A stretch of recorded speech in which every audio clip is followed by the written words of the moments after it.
a Kremlin-backed journalist issued a stark warning to the United States about Moscow's nuclear capabilities on Sunday as the White House threatened sanctions over Crimea's referendum on union with Russia.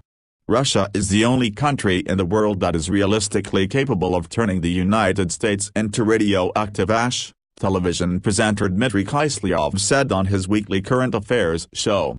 Behind him was a backdrop of a mushroom cloud following a nuclear blast. Kiselyov was named by President Vladimir Putin in December as the head of a new state news agency whose task will be to portray Russia in the best possible light.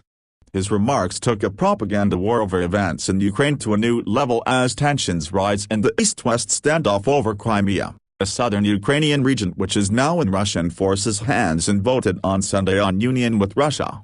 Russian television showed images of ethnic Russians in Crimea dancing, singing and celebrating the referendum but followed them with accusations that Kiev's new authorities and the West have allowed ultra-nationalists to attack Russian speakers in eastern Ukraine.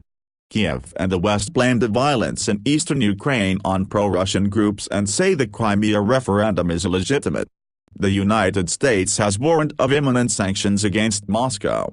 Outspoken comments. Kiselyov is an outspoken defender of Putin and once caused outrage by saying the organs of homosexuals should not be used in transplants. His show portrayed the Ukrainian authorities as unable to maintain law and order.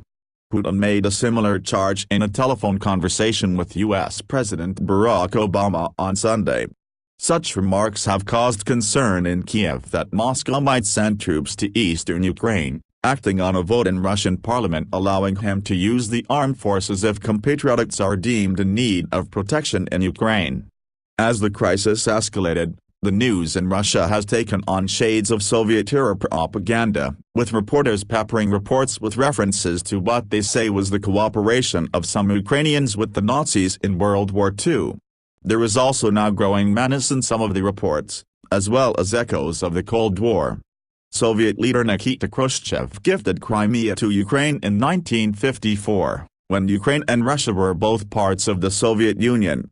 Many people in Crimea hope union with Russia will bring better living conditions and make them citizens of a country capable of asserting itself on the world stage.